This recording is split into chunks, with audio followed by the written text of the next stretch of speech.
Surtout que c'est une des parties les plus intéressantes et les plus...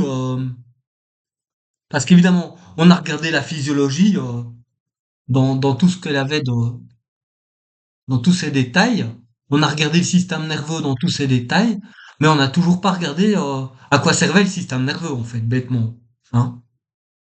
On a regardé tout ça, et en fait, le système nerveux sert à penser.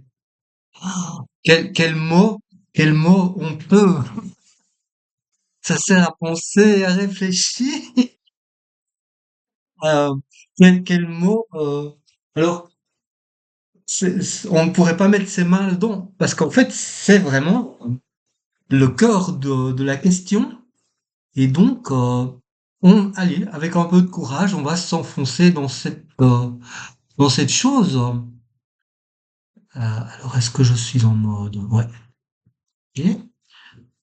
Et donc, voilà, j'ai le système nerveux. J'avais déjà un petit peu abordé, de façon générale, hein, euh, comme ça, pour rigoler un petit peu, quoi. C'était là, on avait parlé de la pensée, généralité, voilà. On avait parlé qu'il y avait effectivement l'espace de travail, le cortex préfrontal, qui, effectivement, il faut,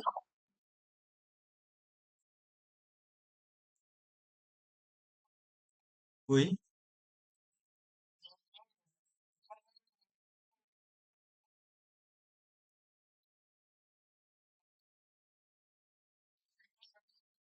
oui, oui. Presque autant que la cellule. Je crois que c'est quand même la cellule qui prend le plus de place, hein, avec tous ces phénomènes biochimiques. Mais évidemment, le cerveau, le système nerveux, c'est évidemment le plus central, quoi. C'est-à-dire que, bon, bah, pour réfléchir, on a besoin d'un espace de travail. C'est dans le cortex préfrontal. On fait attention, on apprend. On a des neurones qu'on appelle des neurones pyramides. Et on a aussi des neurones qu'on appelle des neurones miroirs, avec lesquels on imite. Euh, on va recruter sans cesse euh, des formes de pensée, c'est-à-dire des véritables, un peu comme des circuits de connexion, comme ça. On va les recruter sans cesse pour pouvoir ramener l'information dont on a besoin. Hein, si c'est de la mémoire contextuelle, par exemple, on va devoir ramener la mémoire du contexte. Alors il s'agit en fait d'ondes stationnaires longue portée, fractalement autocorrélées, avec des nombres de niveaux sous-harmoniques pouvant être élevés. C'est-à-dire qu'on a vraiment une arborescence, pas une arborescence, un câblage comme ça en temps réel des neurones entre eux qui se connectent avec leurs synapses et qui vont faire qu'on a une espèce d'arc de connexion qu'on appelle un connectome. Et comme c'est euh, comme c'est relié à ceci, voilà, ça c'est un très bon diagramme parce qu'il est très simple. Et il représente beaucoup de choses. Parce que, qu'est-ce qu'il dit? Il dit que le néocortex, donc le cortex ici, il est organisé en couches. On a 6 couches. Et que, on est organisé on a des aires cérébrales pour différentes fonctions. Et puis dans ces aires, on est organisé en espèce de microcolonnes. Hmm, voilà, on est organisé en microcolonnes. C'est des informations vraiment importantes. Parce que, donc on a sur l'anatomie, hein, on a donc toutes ces aires avec ces différentes fonctions. Hein. Par exemple, on a l'aire du cortex moteur primaire, l'aire motrice primaire, l'aire motrice supplémentaire, l'aire prémotrice, l'aire sensorimotrice. Et on sait qu'on a une cartographie du corps humain là-dedans qui est tout à fait euh, disproportionnée. Par exemple, la langue prend énormément de place, la main prend énormément de place, et certains organes, dont je ne citerai pas le nom. Et, euh, et puis on a aussi le visuel, on a aussi l'air auditive, on a l'air pour traiter le langage, l'air gustative, l'air de Broca qui est de l'autre côté pour traiter le langage. Et tout ça, en fait, c'est organisé en colonnes. Ok. Donc, et puis on a l'hémisphère gauche, l'hémisphère droit. Et alors, comment, avec tout ça, on fait pour penser? On a déjà parlé pas mal hémisphère gauche, hémisphère droit, qu'il y en avait un côté qui était plus séquentiel, l'autre qui était plus parallèle, un pour ce qu'on classifie, ce qu'on connaît déjà, l'autre pour ce qui est la relation avec le nouveau et avec tout ce qui est prosodique, tout ce qui est émotionnel, expression du visage par rapport à reconnaissance du visage, etc. Super. Bon, ce qui veut dire qu'en fait, on a affaire à quoi? On a en fait des neurones qui vont osciller, hein, des espèces de circuits comme ça. Ça fait appel à beaucoup d'imagination. Hein. Ces neurones qui vont osciller de façon cohérente, ils vont créer des domaines de cohérence comme ça, des espèces de, de figures, de connexions auxquelles on revient toujours et qui ont différents points qui se réarticulent sans cesse. Donc en fait, on a à un moment donné, on a un connectome et une microseconde après, on a un autre connectome et ainsi de suite et ainsi de suite. C'est un processus de transformation comme ça, mais on revient toujours, ça cycle comme ça. Et ces trucs-là, ce sont des domaines de neurones qui oscillent en syntonie, donc en syntonie, ensemble, hein, de façon cohérente. Et donc, en plus de ça, on a une certaine plasticité, donc ça va changer, on va se reconnecter, se redéconnecter, etc. Donc on rajoute à ça. Ensuite, ça forme une espèce de hologramme. On pourrait dire que, en permanence, parce qu'on a un point mort de fonctionnement cérébral, on a toujours un hologramme, ou une espèce d'hologramme qui bouge tout le temps, et qui représente les ondes, les, des ondes de patterns ondulatoires d'hologrammes qui vont bouger en permanence.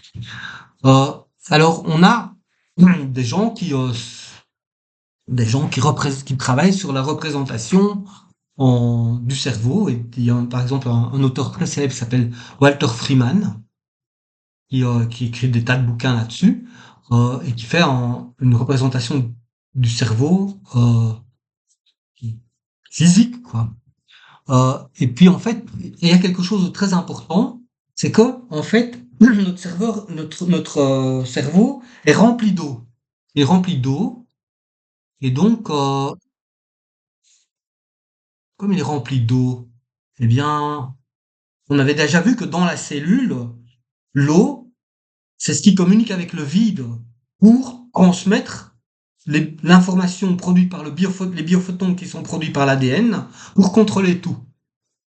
Alors, on peut faire une espèce de comparaison similaire à des échelles plus grandes. Donc, dans la cellule, on a l'ADN qui produit les biophotons, on sait les trains qui se croisent, et ça fait un biophoton, une espèce de bouquet fréquentiel, comme une espèce qui va agir sur l'eau, sur la structure de l'eau, et c'est la structure de l'eau qui permet, en communiquant avec le vide, d'écrire et de lire dans le vide, c'est-à-dire dans le champ qu'on appelle le champ de torsion. C'est-à-dire que le vide est complètement plat. Hein. En fait, par centimètre carré, on a des milliards de neutrinos qui traversent en permanence le vide. Donc le vide, il est simplement, nous on le sent pas, on sent qu'il est vide, mais il est plein. On peut pas le mesurer parce qu'on n'a pas les instruments de mesure pour, sauf au CERN, on a quelques éléments, et on voit bien que le vide est plein. Il est complètement plein, et en permanence, il est parcouru de neutrinos et de tous ces sous-produits, sous-particules qui font faire que le vide, il est en permanente ébullition. Et le vide, il contient, en fait, c'est le disque dur. C'est le disque dur de notre mémoire, de notre connaissance, de notre vécu. C'est-à-dire que nous écrivons en permanence dans le vide, grâce à l'eau qui est contenue dans notre cerveau et dans notre corps. Donc notre eau cérébrale, on contient 75% d'eau dans le cerveau, on a vu qu'on avait ces ventricules, etc. C'est ce qui permet d'écrire et de lire dans le vide. C'est le disque dur. Et ton champ vital, il y a des gens qui savent sentir un petit peu le champ vital des gens, c'est ton disque dur.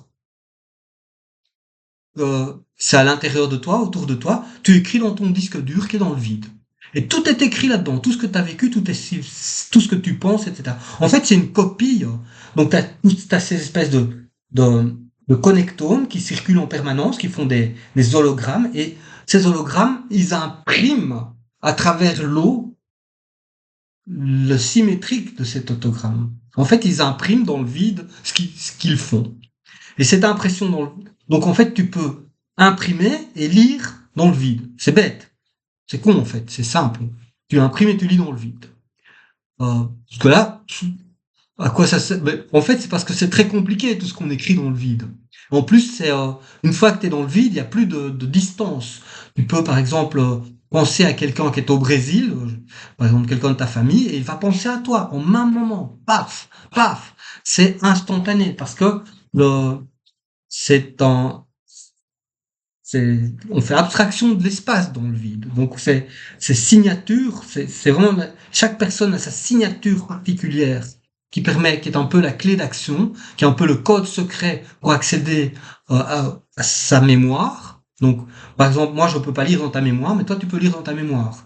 Mais tu peux accéder à des choses que ressent ou que des éléments d'une personne qui t'est très proche parce que vous avez beaucoup de choses en commun et votre code secret, votre signature d'accès, tu peux aller taper dans sa mémoire. C'est ce qui est assez extraordinaire. C'est pour ça que des personnes sont en permanence, par exemple des jumeaux, vont ressentir exactement la même chose au même moment, même s'ils sont à des endroits différents. C'est parce qu'ils ont des signatures, des codes secrets pour décrypter l'accès au disque dur, en fait, la mémoire, très facilement, parce qu'ils ont les mêmes clés d'accès. Ça, c'est cool.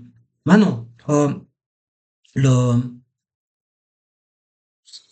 c'est donc que notre système nerveux central, c'est juste une énorme station radio, si on peut simplifier comme ça, qui fait les circuits pour pouvoir choper l'information, lire et écrire l'information à travers l'eau. Ça veut dire qu'en fait, euh, tout ce qui, toute l'énergie que l'on peut mesurer et qu'il existe dans tous ces connectomes et toute cette activité du système nerveux central a sa copie, son empreinte dans le dans le champ, on appelle ça le champ du point zéro, dans le champ de torsion. Le champ de torsion, c'est ce qu'il y a de mieux. Donc, dans le champ de torsion, on va avoir ça. Donc, ça veut dire qu'on a une copie conforme de tout ce que tu penses à l'intérieur, au niveau physique et au niveau subtil. À chaque fois, une copie. Donc, à l'instant T, tu as ton connectome comme ça. Et ben, dans le vide, tu as l'image de ton connectome comme ça. C'est imprimé. C'est deux choses. C'est pour ça qu'on a un système symétrique. Et on a un système de copie. Ça veut dire que tu as ce que tu vis et le disque dur de ce que tu vis sont en symétrie en permanence. Et ça, c'est intéressant parce que, en fait, qu'est-ce qui va se passer? C'est que dès que tu as une information, donc dès que tu as quelque chose, dès que, par exemple, il y a une information qui rentre, par exemple, il y a une mouche qui pique, une mouche qui se pose sur ton doigt, ah, c'est une information. Ça va changer le connectome du côté neuronal, et donc ça crée un changement de symétrie, une rupture de symétrie, un déséquilibre entre le disque dur et ce que tu vis. Et dès qu'il y a un changement de symétrie, ben en fait tout va se remettre, tout va devoir se rééquilibrer, et donc c'est comme ça que ça marche le cerveau. C'est en permanence, il y a un déséquilibre entre ce que tu ressens, entre ce que tu vis et ce que tu penses, parce que tu reçois des nouvelles informations, et le disque dur. Alors le disque dur se remet à niveau, oui. Et donc c'est pour ça que ça bouge tout le temps. Parce qu'il y a toujours un input quelque part qui fait que ben ça va changer parce que tac, ça va essayer de se remettre. Et ça, c'est une espèce d'homéopathie, d'homéostasie, si tu veux. Et donc ce mécanisme-là, euh, c'est donc voilà, donc c'est Gérald Pollack, voilà. L'eau est le lecteur clé dans tout ça, la dualité double. Donc c'est un processus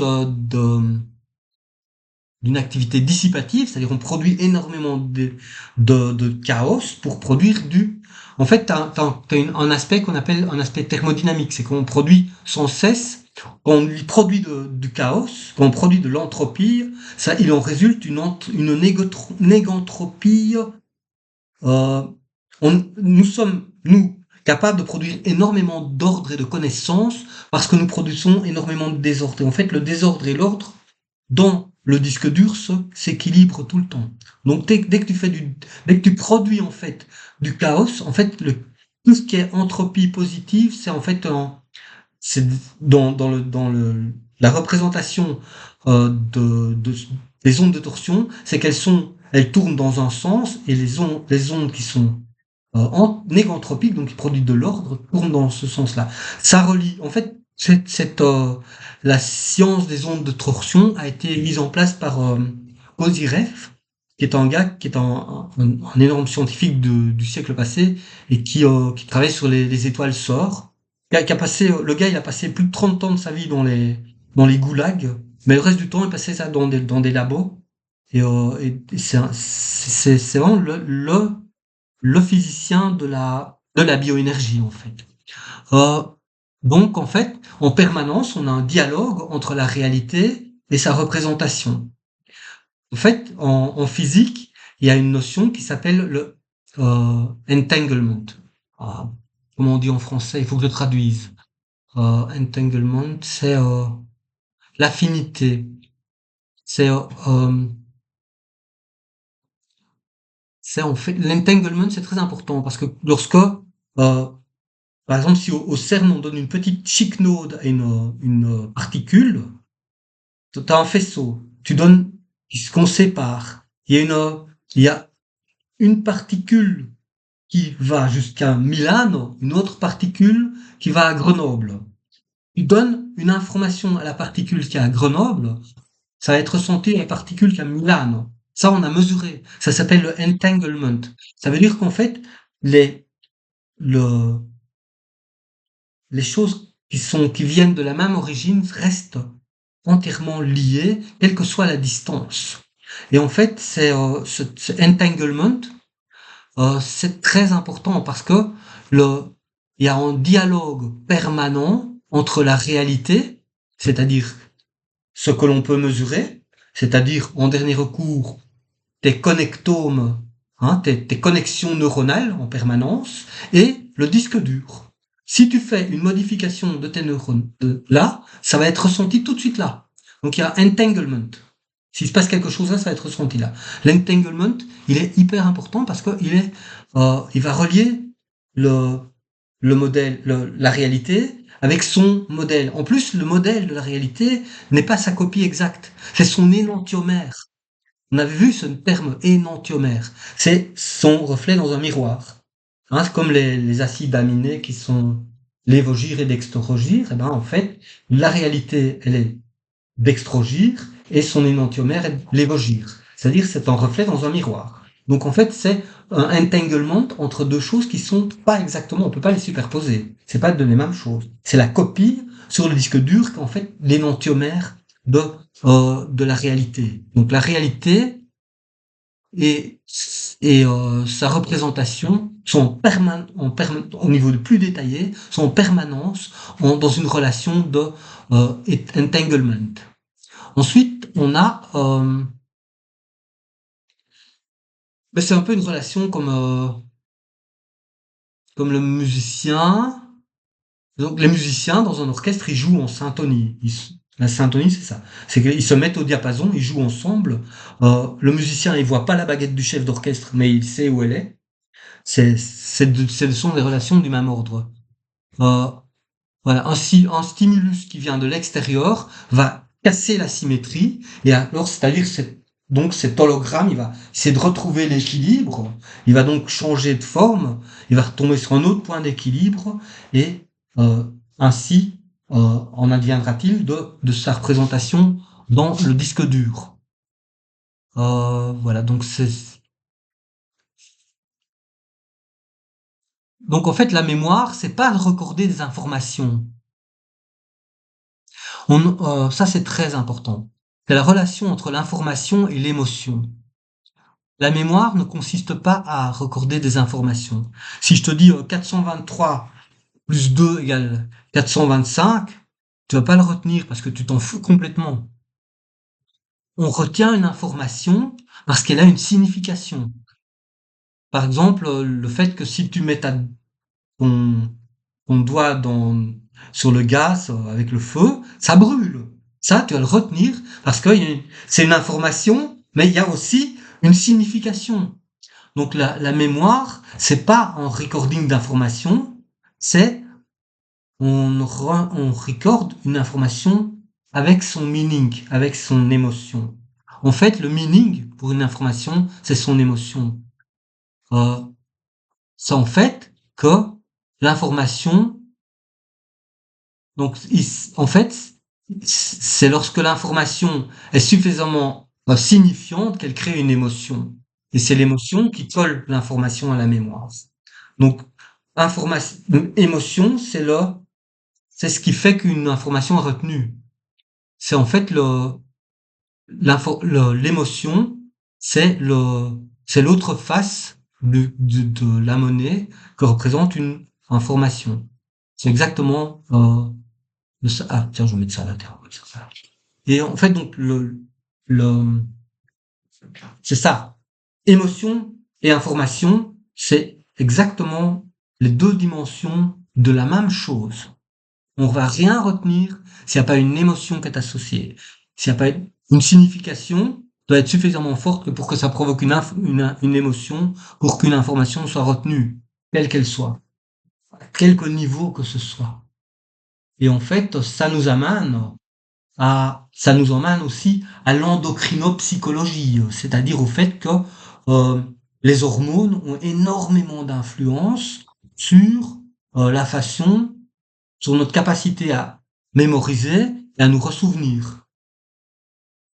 Et puis il y a aussi le fait que c'est pas seulement la réalité qui va impacter sur le disque dur. Il y a des choses qui parfois se passent sur le disque dur. C'est-à-dire que si, par exemple, une personne va penser à toi, même depuis le Brésil, et que ça va te toucher, c'est le disque dur qui va être en dissymétrie avec la réalité, hein, donc c'est la représentation par rapport à la réalité, qui va rentrer en dissymétrie et qui va provoquer euh, une, un changement ici au niveau de... Donc c'est tous ces mécanismes-là, c'est ça en fait, c'est l'aspect c'est l'aspect vibratoire ou lié à cela. Et il y a une technique qui s'appelle l'aquaphotonique.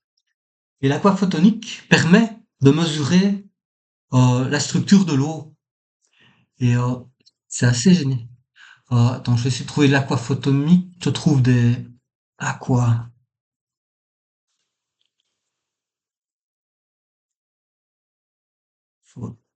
photomique. Un peu de chance. Ben non, évidemment. Aquaphotonique.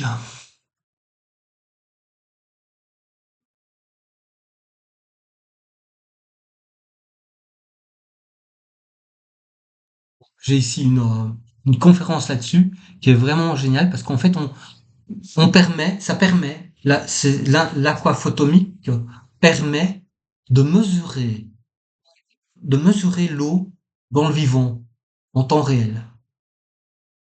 Et ça, c'est quelque chose oui, c'est-à-dire que ce sont en fait de la spectrophotométrie de l'eau sur toutes les longueurs d'onde en temps réel. Donc on intègre toutes les longueurs d'onde et on a des aquagrammes qui sont très précis. Et on voit par exemple quand une personne pense, ou quand elle a une émotion, les aquagrammes changent complètement. Et on peut mesurer les aquagrammes sur tout le corps. Euh, et il y a des gens qui font ça au Japon, en Bulgarie, en Roumanie, en France, il y a un type qui fait ça.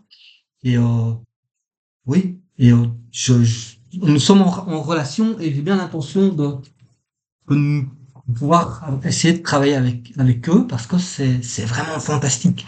On peut voir en fait en temps réel comment tout change. Mais évidemment, il faut quand même maintenant comprendre comment ça fonctionne.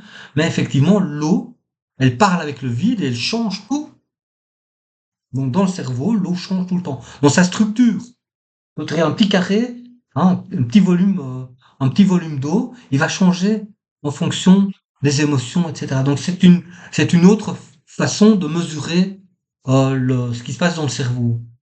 Euh, donc il y a plein de gens évidemment qui font des tas de recherches là-dessus. Euh, alors les intelligences, on a des tas de niveaux d'intelligence. On a l'intelligence physique et instinctive, vraiment hein, l'ins- tout ce qui correspond à que faire par rapport à un stimulus, etc. C'est ce qui est le plus basique.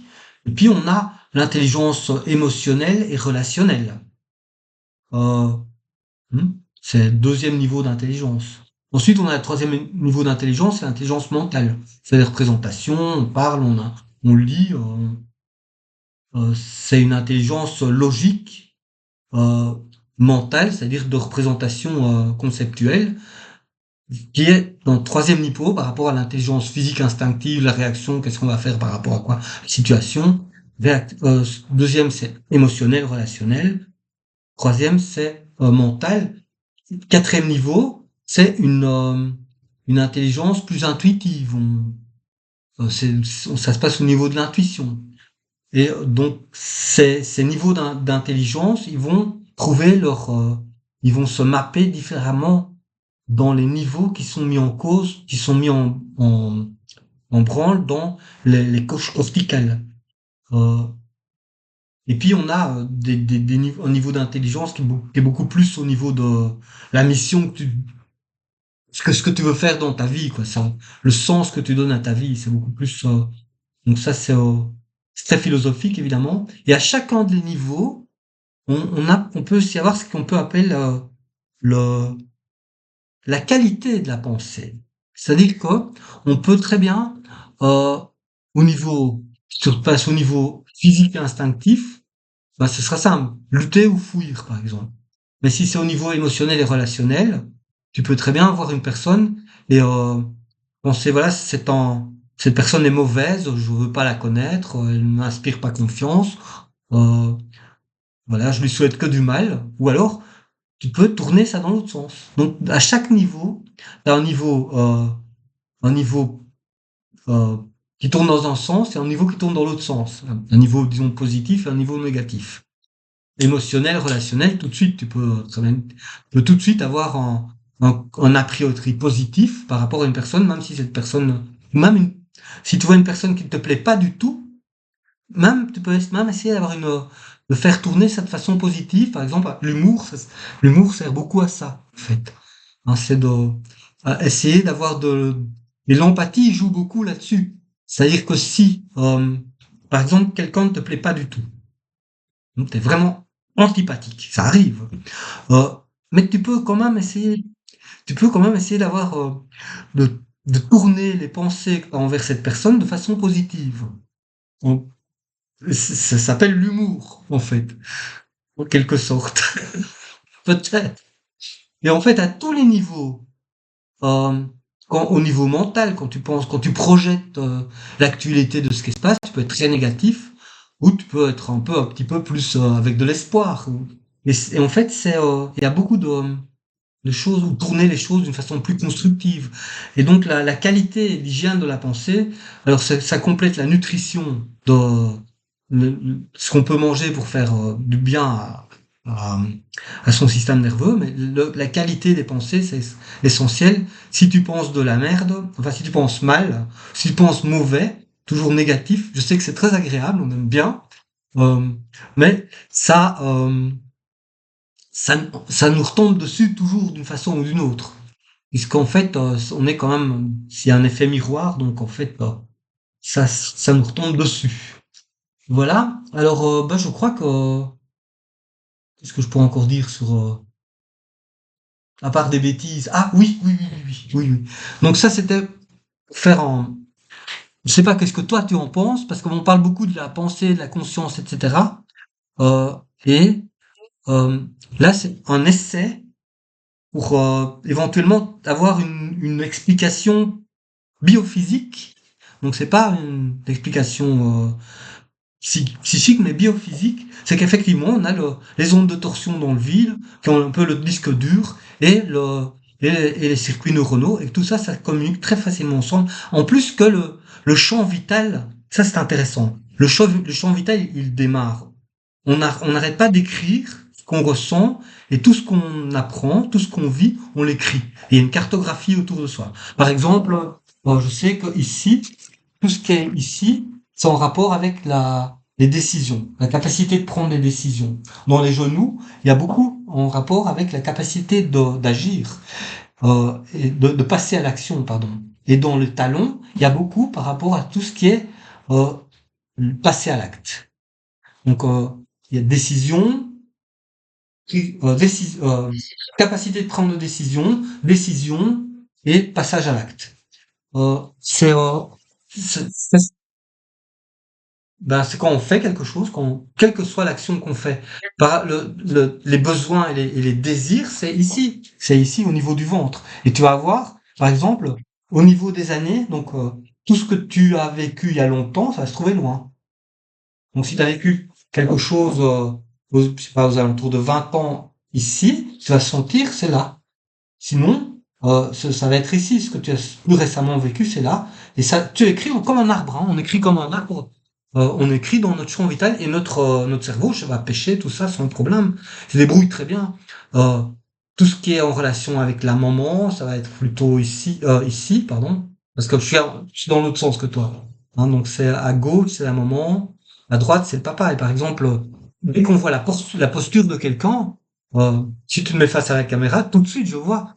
Tu peux voir la posture d'une personne, son profil psycho-émotionnel, tout de suite. Comment, dans la posture, dans la façon de bouger, tu peux voir plein de choses sur une personne, même à distance. Dès que tu es en présence d'une personne, en plus, tu peux voir, tu peux sentir, tu peux voir où il y a des choses qui sont des choses qui relèvent de la disharmonique. C'est-à-dire que, justement parce qu'en fait, les, la dans toutes quand on sent quelque chose de disharmonique, c'est parce qu'en fait, il y a une décohérence, une décohérence entre les niveaux de dimension. Donc tu casses, il y a des étages qui manquent en fait. Donc il y a une disharmonique. Et tu peux sentir les disharmoniques et tu peux travailler sur les harmoniques en travaillant par exemple avec la sonothérapie ou même avec les mains, les gens savent le faire aussi, ou avec des cristaux en faisant la lithothérapie. On peut travailler sur sur le champ vital, enfin pas travailler, on peut rentrer en dialogue avec une personne au niveau psychologique par le biais du champ vital. Extrêmement. Ça marche super. Parce que, euh, pour ça, il faut être psychologue, neurophysiologue, bioénergéticien. Et alors, tu vois comment tous ces trucs sont reliés et tu peux aider une personne à solutionner véritablement, à dénouer un nœud dans son champ vital, et ça permet aussi de remettre tout ça en place. Parce que euh, notre champ, ce qu'on appelle le biofield, le champ vital, donc, c'est le disque dur qui nous contient. Donc on a notre disque dur qui tourne partout autour de nous.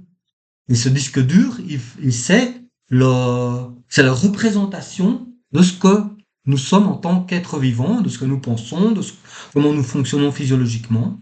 Et donc, on a en permanence euh, le, la réalité et son image et sa mémoire au cours du temps. Donc, tu traînes toutes les années de ta vie autour de toi. Donc en fait, c'est pour ça qu'on dit qu'une personne, plus elle est dans sa névrose avec le temps, plus elle va porter de casseroles, quoi. Moins ça va être facile de bouger, plus il y aura des trucs. Et ça a énormément d'impact sur le système lymphatique, par exemple. Si le système lymphatique et les fascias se coincent, c'est parce que il y a des choses qui coincent dans le champ vital. Point barre. On peut les défaire. Et c'est peut-être la meilleure façon de les défaire, parce que tu avais parlé de ton truc qui secoue comme ça, hein, le truc qui vibre, espagnol. C'est très bien, mais en fait, tu fais faire vibrer. Alors oui, ça va un peu, peut-être, ça dépend la fréquence de vibration, libérer les canaux, mais en même temps, ça va tirer sur les cellules, ça va faire de l'inflammation, ça peut avoir plein d'effets secondaires. C'est un peu comme tuer une mouche avec un marteau. ou avec, mais ça marche.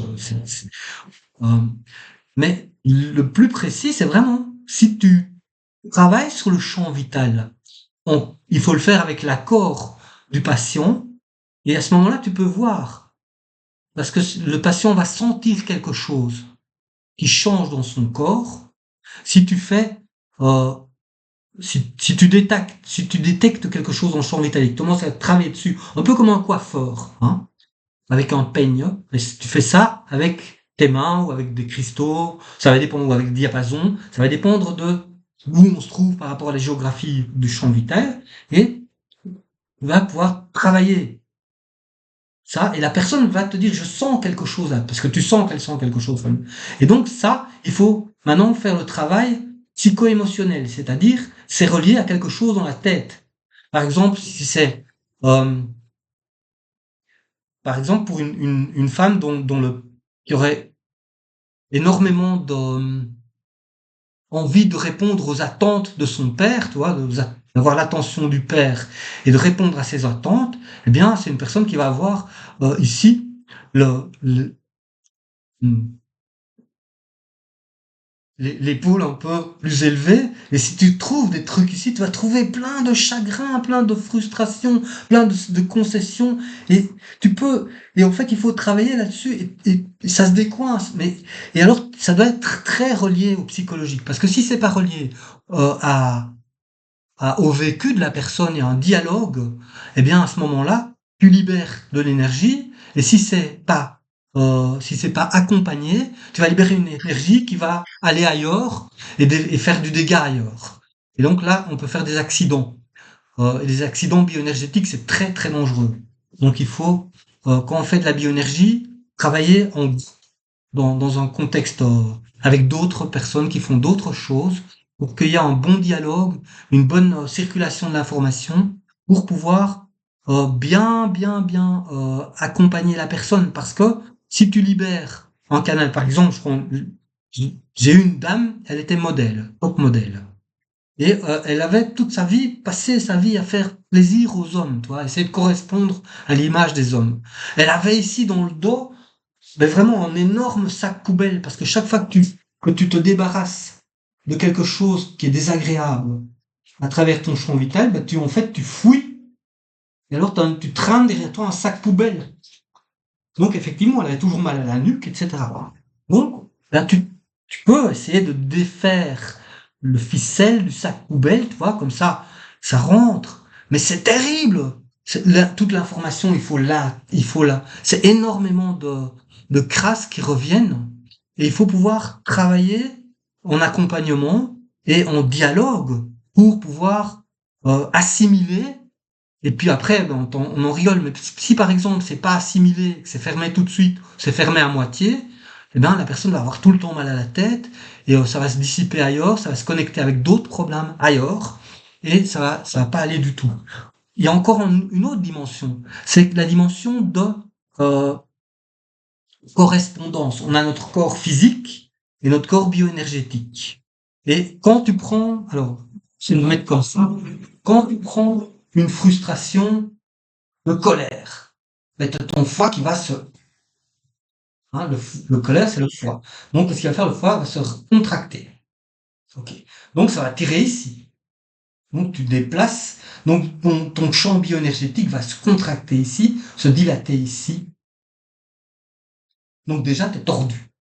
Ensuite, en permanence, tu vas prendre un coup au cœur, contracte là, tu vas dilater là. Et donc, ce qui se place petit à petit, ou une personne qui a un avortement.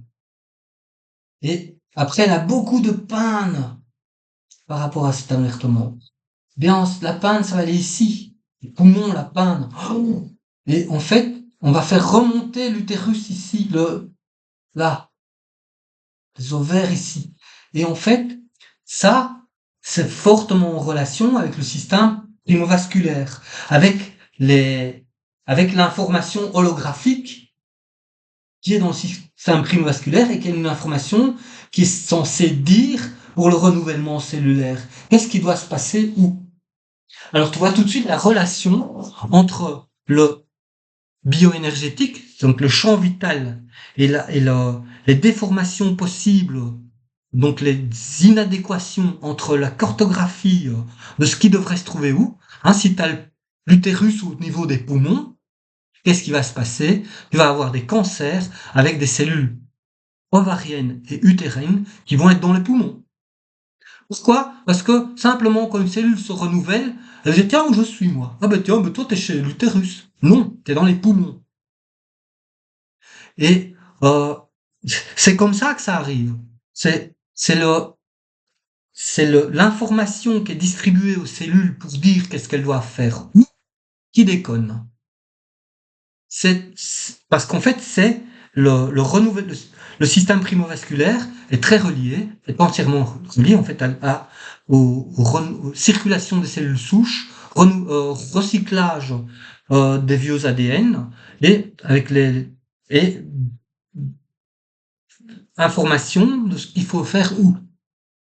Donc il vaut mieux avoir un bon champ vital qui correspond plus ou moins à ce qui doit être où pour rester en bonne santé, sinon on devient un quasimodo. Euh, hein, on a par exemple les gens, c'est un ami en Belgique qui est bioénergéticien, il m'a dit, oui mais tu sais les gens qui regardent, qui avec leur téléphone prennent toujours l'information sans cesse du téléphone, au point de vue de l'organisme, les cellules sur la main ici, elles se disent oui, mais moi je suis quoi? Je suis un tube digestif parce que je mange tout le temps. Elles sont bêtes les cellules. En fait, quand il disait, mais dans la déformation de- du champ vital, ben là il y a une espèce de prolongement du tube digestif parce qu'on mange l'information par ici. Des choses aussi incroyables que ça, euh, c'est les perceptions de certaines personnes, de certains soignants, et c'est pas du tout, c'est corroboré par par des données qui sont cancérologiques. Hein, c'est que ça, il y a des cancérologues qui se demandent mais qu'est-ce qu'une cellule d'utérus vient faire dans un poumon? Et en fait, en réfléchissant bien, oui, la personne a eu un avortement, elle en a énormément souffert, et suite à ça, elle a eu tellement de peine et le désir de refaire un enfant qu'elle a, des, elle a développé dans ses poumons des cellules donc utérines qui n'ont rien à foutre là, quoi. Donc voilà, c'est ça. Alors, comme il nous reste encore du temps, profitons-en. J'ai encore ajouté deux, trois trucs dans... D'accord, je vais laisser un instant. Ah.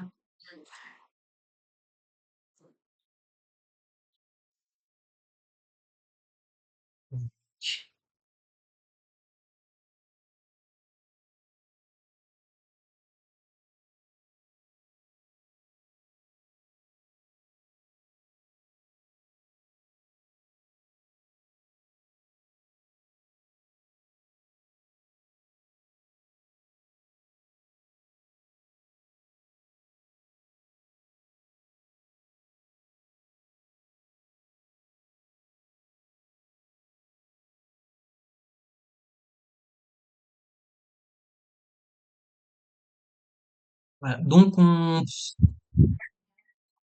ouais, on a fait beaucoup de choses. Alors bon, euh, ah oui, il y a encore un autre aspect,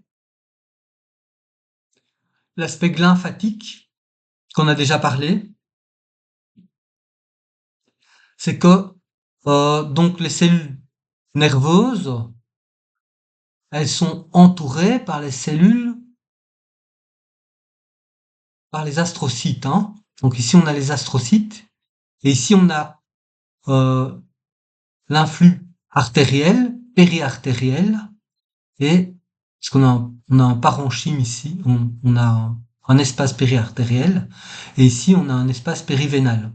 Donc, et entre on a les cellules lymphatiques, les cellules, les astrocytes. En fait, ce sont les astrocytes qui nourrissent les neurones et euh, qui participent à la circulation et à l'élimination qui s'occupe de faire le travail de lymphatique. C'est pour ça on appelle ça le système glymphatique. C'est le glial et lymphatique. Et puis les déchets éliminés par les cellules nerveuses, là, ils vont se retrouver dans le liquide céphalorachidien et le liquide céphalorachidien qui a un mouvement euh, où le liquide circule va être en relation via des plaques ici, des plaques qu'on appelle cribriformes, où on va pouvoir récupérer les déchets pour les envoyer dans les ganglions lymphatiques cervicaux profonds, ici, et donc remballer ça au système lymphatique. Ça, c'est la connexion lymphatique au système nerveux central.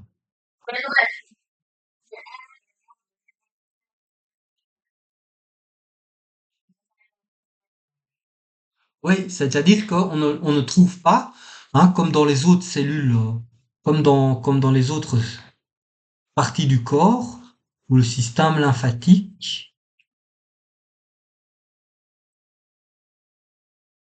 lui, il est comme ça.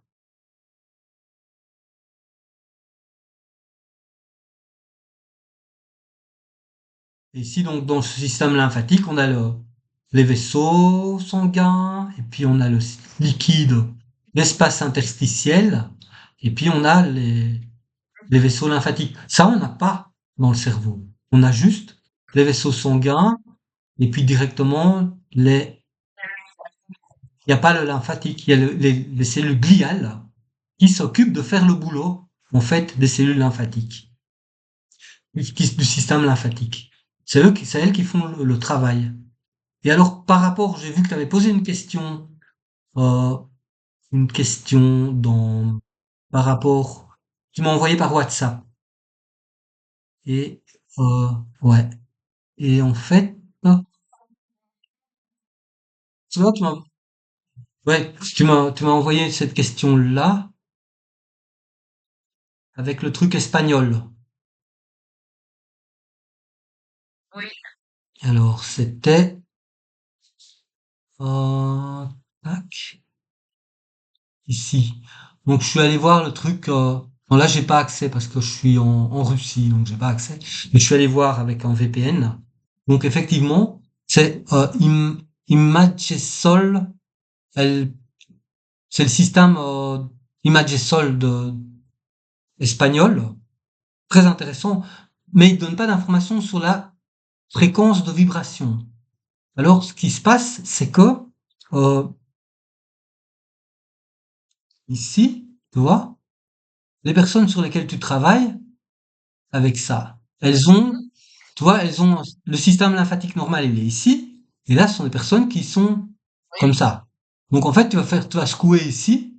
Alors, qu'est-ce que ça va provoquer? Ça va provoquer, ça va tout secouer. Donc, peut-être s'il y a des choses qui sont bloquées, tu vois, ici, ça va un peu libérer la circulation ici, hein, pour faire circuler la lymphe ici un petit peu en profondeur. Donc ça, c'est bénéfique.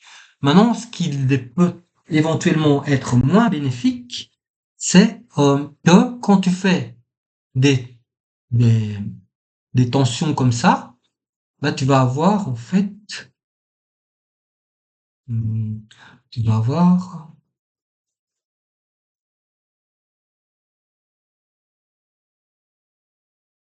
ah, qu'est-ce que tu vas avoir? Tu vas avoir, attends, voilà, ici, ça nous permet de faire des révisions.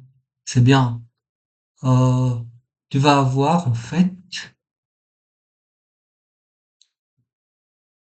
ici, là, tu as toutes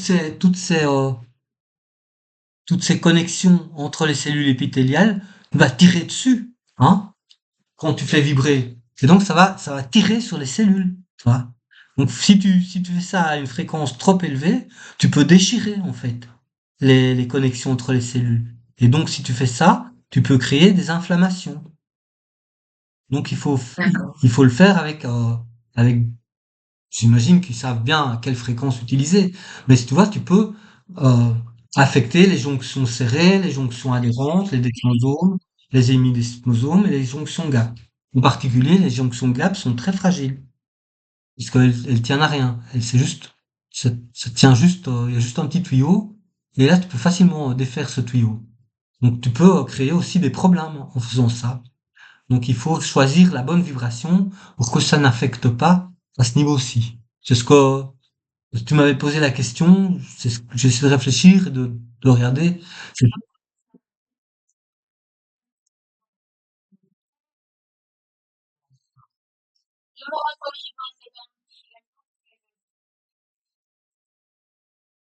Ouais, comment elle se débrouille, la cellule, oui.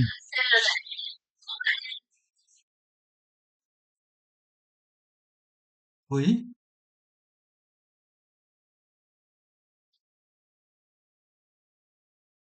oui, mais attends, il faut regarder la taille. C'est ça qui est très important. Et là, tu poses vraiment une question centrale. C'est que euh, si la vibration, c'est par exemple 50 cycles par seconde, ça va pas tellement faire de problème à la cellule parce que tu regardes la taille et la vibration. Si c'est très petit, ben, ça fait comme une grande vague qui va entendre. Il y a pas de problème, toi. Par rapport au tissu, peut-être, oui. Mais par rapport à, donc, chaque longueur d'onde, régime vibratoire, doit être, ciblé sur ce qu'il veut faire. Si la cellule est toute petite comme ça, c'est de l'ordre de quelques microns, et que la longueur d'onde de la vibration est de quelques centimètres, bah, ça va faire comme si tu étais, hein, en petit tremblement de terre, pas un tremblement, pas une vague comme ça. Donc il y a pas de. Mais par contre, si c'est très fort, et c'est ça le problème avec la téléphonie mobile, c'est qu'en fait c'est très fort et c'est permanent. C'est pas très élevé, c'est très fort et c'est permanent. Alors qu'est-ce qui se fait? C'est que, comme c'est très élevé, ça va avoir des tailles. La taille des vibrations va être similaire, du même ordre de grandeur que la taille d'une membrane, par exemple, ou la taille que l'épaisseur d'une membrane, ou une macromolécule. Et là, tu commences, et vu que c'est digital, ça va pas faire comme ça, comme ça, comme ça, comme ça, comme ça fait tac, tac, tac, tac, tac, tac. Hein? Et donc, quand tu prends, si tu es une cellule, si tu es une macromolécule, une enzyme ou quoi, et que tu vois un stroboscope dans la figure, parce que c'est plus, moins, plus, moins, ta, ta, ta, ta, eh bien là, et que c'est la même longueur d'onde, eh bien ça va faire des dégâts. Si par contre la longueur d'onde est beaucoup plus grande, bah ok, bon, je m'en fous encore. Une onde radio, ça va, une onde 2G, ça va, 3G passe encore, 4G, ça commence à... Parce qu'elle est sous-harmonique, hein. Et 4G+, ça commence déjà à bien faire du mal. Et 5G, là, t'es en train de casser tout. Euh, donc c'est mortel, quoi. C'est extrêmement dangereux. Ça te casse tout. Ça te défonce le matériel biologique qui doit de se défendre. Alors heureusement, il y a plus l'eau, plus tu as des hyaluronés, l'acide hyaluronique, très bien, ça renforce la colloïdalité de l'eau. La colloïdalité de l'eau peut faire barrage à ça. Hmm. Elle encaisse, elle encaisse et donc les molécules encaissent moins. Euh, donc c'est toutes ces choses-là qu'il faut regarder. C'est un domaine hautement d'actualité où il y a énormément de choses à trouver et et il faut absolument lever la voix parce qu'il y a de plus en plus. C'est une des pathologies dont j'ai pas parlé, c'est les EHS, électro-hypersensibles. Mais des électro-hypersensibles, il y en a entre 10, 15, 20, 30% de la population en Suisse. C'est des gens qui ne supportent plus, ou si tu veux, quand ils passent au passage d'une grosse antenne, ils commencent à se sentir mal. Ils sentent quelque chose. Ils se sentent agressés. C'est comme si on les piquait avec des orties. Il y a des gens qui ne supportent plus d'aller dans un endroit où il y a des téléphones mobiles et des ordinateurs. Ils restent enfermés chez eux. Ils peuvent plus aller travailler. Et ça représente 10, 15, 20%. Ça augmente de plus en plus. C'est une proportion croissante de la population. Et plus on développe ces antennes meurtrières, comme je t'ai montré hier, la couverture du réseau suisse, elle est énorme.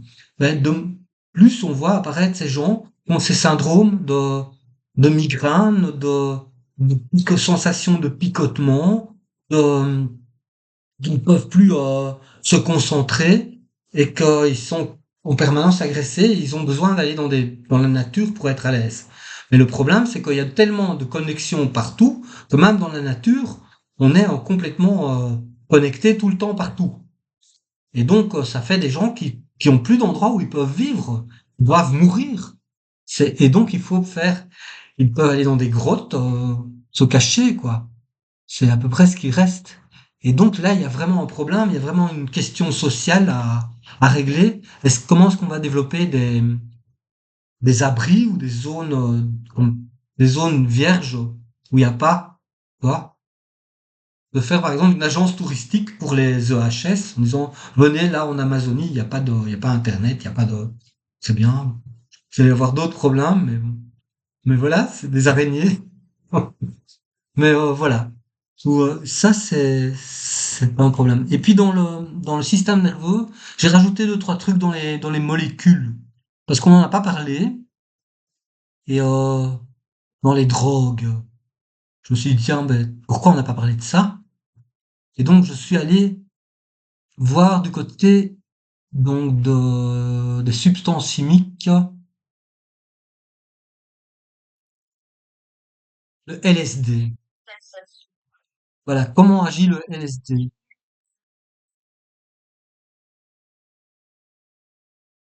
Ouais, ouais, c'est une drogue très dangereuse, qu'il faut certainement pas prendre en dehors d'un contexte médical, hein, en tout cas. Mais il paraît qu'on soigne.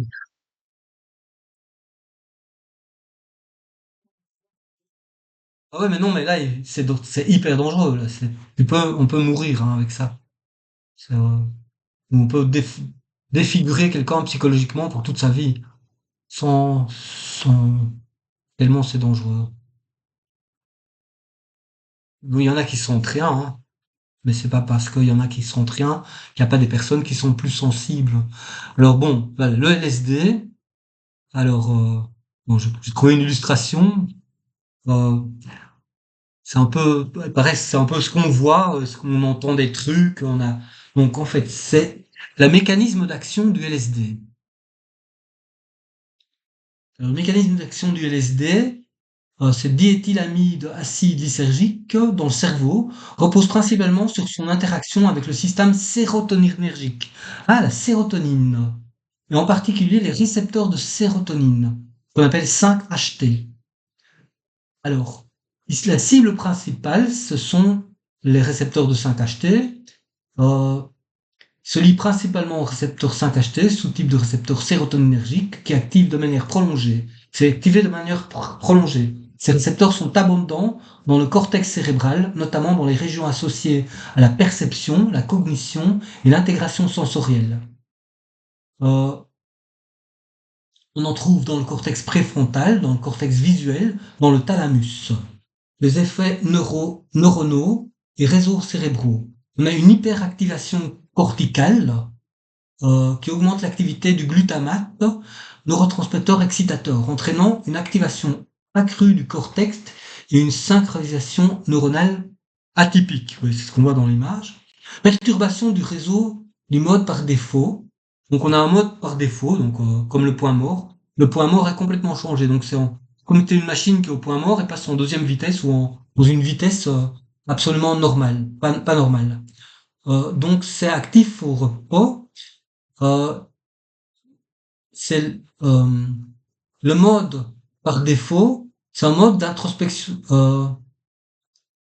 Le mode d'introspection à l'ego, le mode égo, l'égoïsme, l'égocentrisme est désactivé sous le LSD, ce qui pourrait expliquer la dissolution de l'ego, qu'on appelle ego death, et l'altération du sens de soi. On commence à se dissoudre avec ce qui nous entoure, l'augmentation de la connectivité globale, régions cérébrales normalement isolées communiquer davantage, favorisant des expériences de synthèse.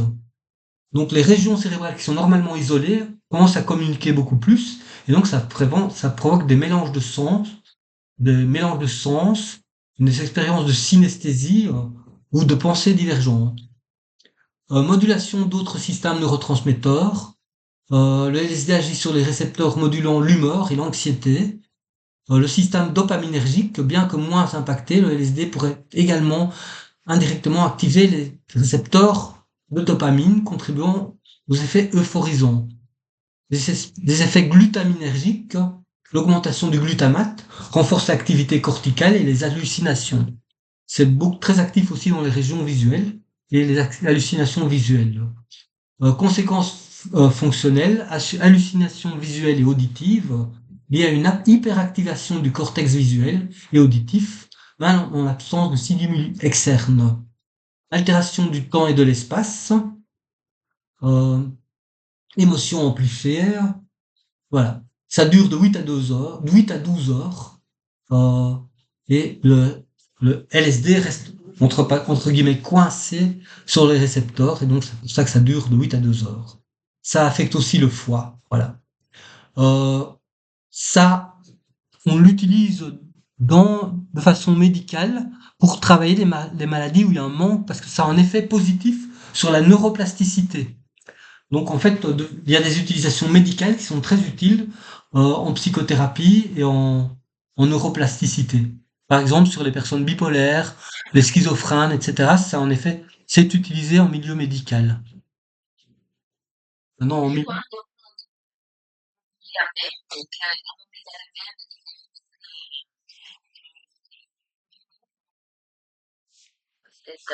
Le LSD? Oui, oui. Parce, parce que ça peut favoriser la plasticité. En fait, ce qu'il y a, c'est que si c'est utilisé de façon médicale, hein, donc sous contrôle médical, et pas de façon festive, ça peut euh, être utilisé pour faciliter la plasticité neuronale. Or, la plasticité neuronale, c'est nécessaire. Quand tu as un manque de plasticité neuronale, par exemple Asperger, hein, t'as manque de plasticité entre l'hémisphère gauche et l'hémisphère droit. Il y a peut-être des choses qui peuvent être faites avec ces sous contrôle médical. Peut-être que ça peut favoriser euh, la neuroplasticité. Donc il y a des choses dans ces produits.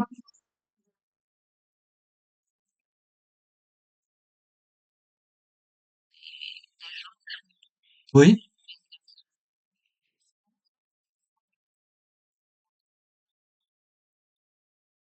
oui, oui. À Genève aussi, on commence. Oui, oui.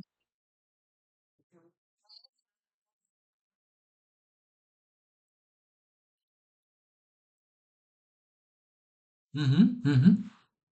Oui, parce qu'en fait, bon, c'est qu'une drogue, donc en fait, si c'est utilisé à bon escient, ça peut servir.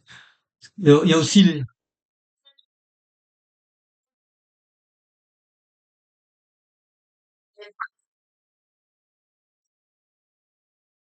Oui, oui, bien sûr. Oui. Mhm.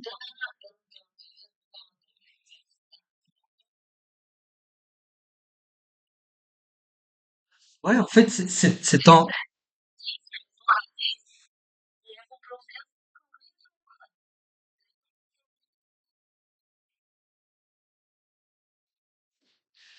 oui, c'est, il y a une habituation, et puis fait que toute ta flore, tout ton ton microbiote est habitué, ton corps est habitué, et puis donc c'est pas évident de changer ça, il faut détoxifier, nettoyer, c'est du boulot. Il y a aussi un autre aspect c'est une question qu'on s'est pas posée, mais quand tu écoutes de la musique, ok?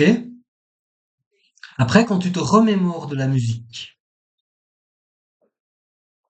est-ce que c'est une question. Quand tu te remémores de la musique, par exemple, tu te remémores, hein, tu peux remémorer, je sais pas, du Chopin, hop, hein. On dit le troisième symphonie de Chopin, tu vas, ou Vivaldi, tu te remémores Vivaldi, t'es tranquille, voilà. Ouais, ben, c'est formidable. J'adore. Et si tu te le remémores, est-ce que ça va aussi activer les cellules de la cochlée? Ou est-ce que c'est uniquement dans le cerveau que ça se passe?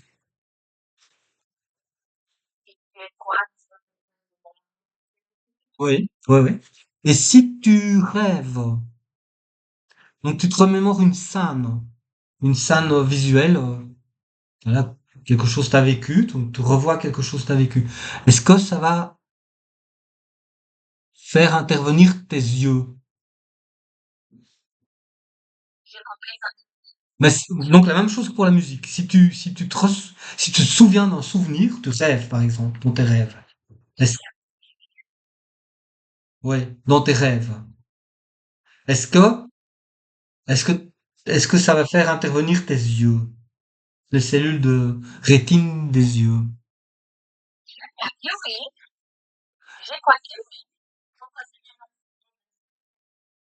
Mais en fait, il paraît que non. Il paraît que c'est tout dans le cortex visuel, mais pourtant, quand les gens sont en sommeil profond, ils arrêtent pas de bouger les yeux. Donc quand quelqu'un fait des rêves très intenses, il y a les yeux qui bougent tout le temps. Alors, c'est une question, parce pourquoi est-ce qu'on bouge tout le temps les yeux quand on fait des rêves? C'est une question qui, il faudrait étudier ça de plus près, hein. Quoi? Voilà. Pourquoi? J'en sais rien. Je sais dans le Rapid Eye, REM, REM, Rapid Eye Movement, on bouge les yeux quand on fait des rêves paradoxaux. Donc, est-ce qu'on visualise avec la rétine ou est-ce qu'on visualise uniquement avec les aires visuelles? En réalité, on visualise uniquement avec les aires visuelles. Mais c'est intéressant ou pas? Et il faudrait voir, est-ce que par exemple, quelqu'un qui est aveugle de naissance, peut-il, comment est-ce qu'il visualise tout ça? Il y a plein de choses en fait. Bon, évidemment, on est en train de sortir de tout ça. Oui,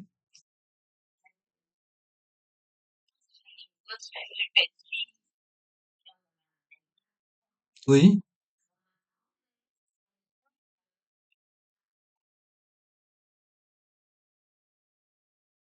Elle a besoin de quoi? De Dios. Quand elle voit, quand elle, les yeux tournent comme ça. Oui, oui, oui,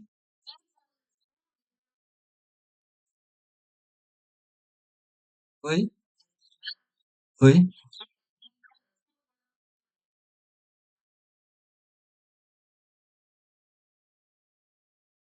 Le baptême. Oui,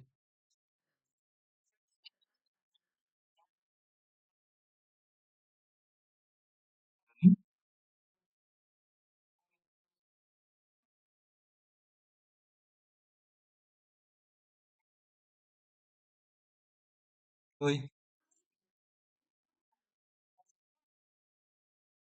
oui. Mhm.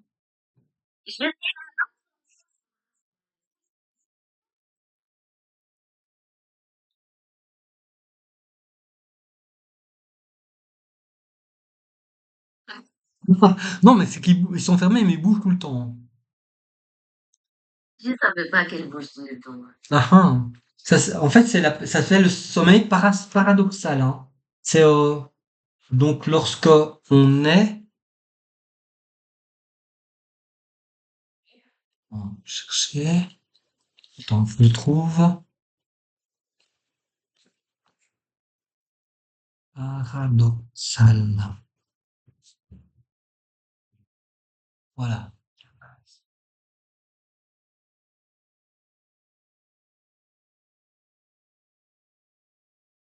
Ah voilà, rappel mental ou les rêves.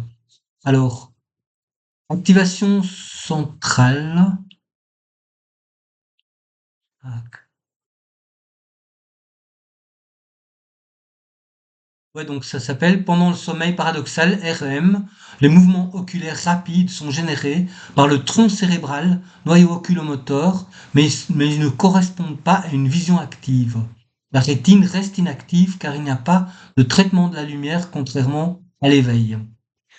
Euh, à voir, à voir, à voir, à voir, à voir.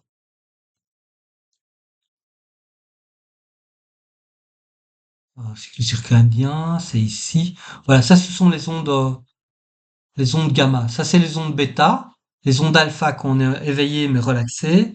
Les ondes euh, delta ici. Attends, ça ce sont les ondes du sommeil paradoxal, c'est ici. Ça ressemble assez fort aux ondes bêta, donc c'est comme si on était réveillé. Ça on appelle ça le réveil éveillé. C'est les ondes gamma en fait. Hein. Très forte activité cérébrale, ce sont des ondes les plus rapides signifiant un niveau d'attention très élevé, les ondes paradoxales, et les yeux bougent tout le temps.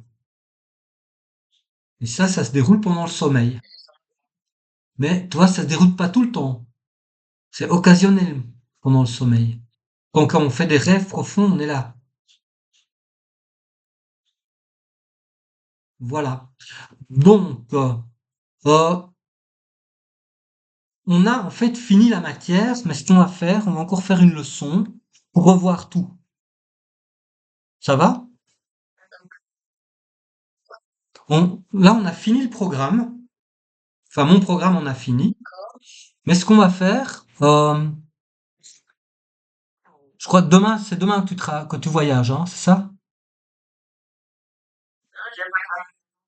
Ah, aujourd'hui. Donc, voilà. Donc, ce sera demain qu'on se voit. Donc, c'est après-demain. Domingo. Voilà. Et Domingo, ce qu'on va faire, oui?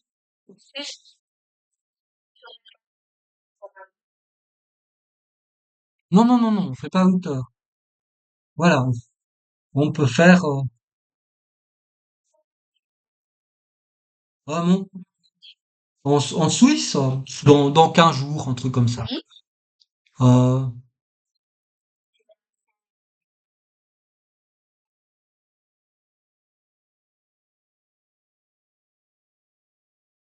le 3, tu vas faire quoi? Je comprends pas. Ah, ton examen, oui, le 3. Oui, oui, oui, oui. D'accord.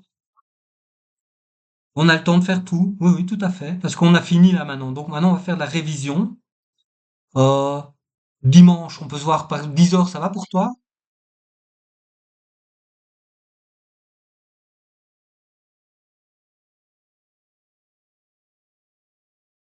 On a fait le système lymphatique, oui, oui, oui, oui, oui, on a fait, oui, oui, oui. T'inquiète,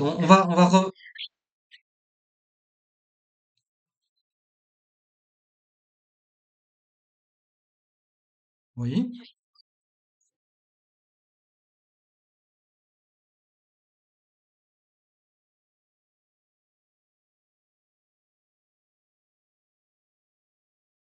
voilà.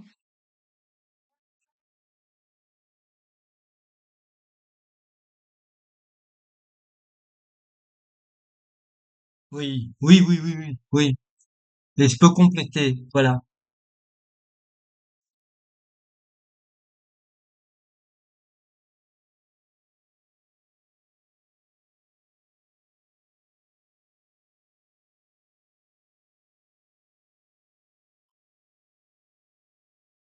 Les qui? Les qui? Les qui? Oui.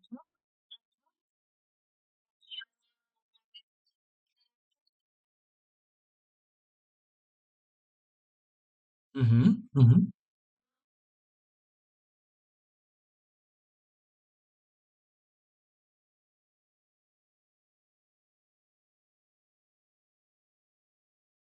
D'accord, d'accord.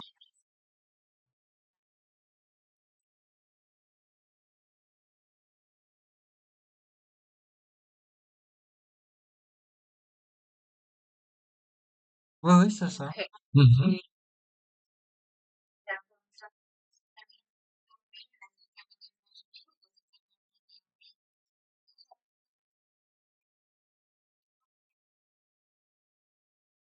Le système hormonal, c'est le système endocrinien, hein. Le système hormonal, c'est le système endocrinien. Les hormones, c'est endocrinien, c'est le même nom. Et le lymphatique, on l'a fait beaucoup de fois. On a fait aussi le système immunitaire, hein, qui fait partie donc qui est associé au système lymphatique, on l'a fait, hein. Donc ça aussi, on va bien voir tout ça. Donc on va se faire les séances nécessaires pour que on puisse revoir l'essentiel de tout ça, ok? Pour que tout ce qui doit être connu soit couvert avec une bonne compréhension. Ça va? Donc à 10 heures, a las 10 de la mañana, al domingo. Ah mais non, il faut pas avoir peur. Parce que si tu as peur, si tu as peur, ça fait du cortisol. Si ça fait du cortisol, ça diminue ta mémoire. Donc il faut pas avoir peur. Il faut faire de l'ocytocine. Oui.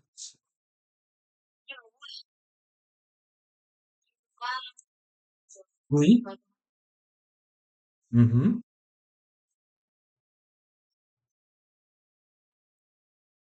Ok.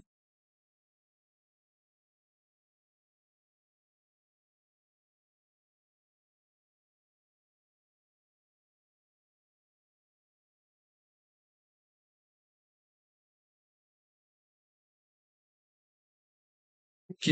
Alors, ce qui va se passer, c'est que moi dimanche, c'est mon dernier jour ici. Je prends l'avion euh, dimanche soir. Attends, je regarde sur mon agenda. Tac. Dimanche 30. Ah non, dimanche c'est 30. Dimanche 30, 1er. Donc en fait, c'est le 3 l'examen. Donc on va faire mardi, el primero. Primero et segundo. Sinon, le 30, c'est... moi, je vais devoir prendre le 30. Si c'est pas trop tard, ça va. Si c'est trop tard, ça ira pas. Bon, par contre, quand je serai à l'aéroport... 30, c'est dimanche. Putain, ça va vite, hein, tout ça. Le 31, je prends l'avion. Mais on a fini, hein, on a réussi, ce qui est génial, on a réussi à tout faire. Maintenant, on n'a plus qu'à faire des révisions et il nous faut le premier et le 2, mardi et mercredi.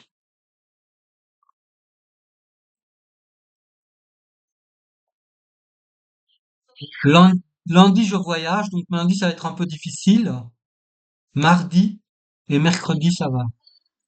Le dimanche, c'est toi qui voyages. Le lundi, c'est moi qui voyage. Et mardi et mercredi, ça va.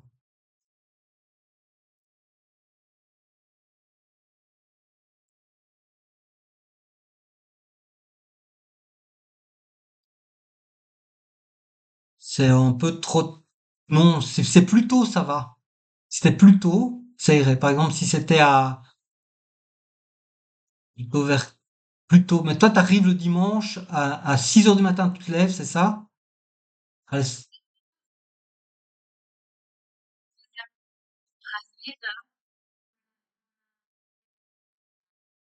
Oui, oui, oui, ça fait 14 heures. Voilà. Et comme ça, je l'ai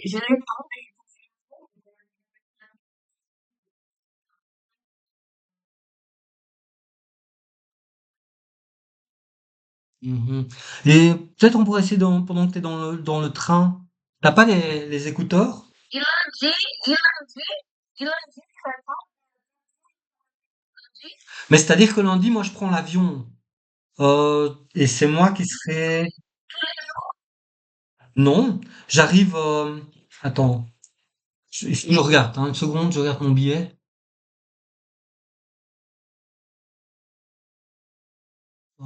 Ta, ta, ta, ta, ta. Seconde, hein. Faut que je voie mon billet. Ah, il faut que j'arrête ça.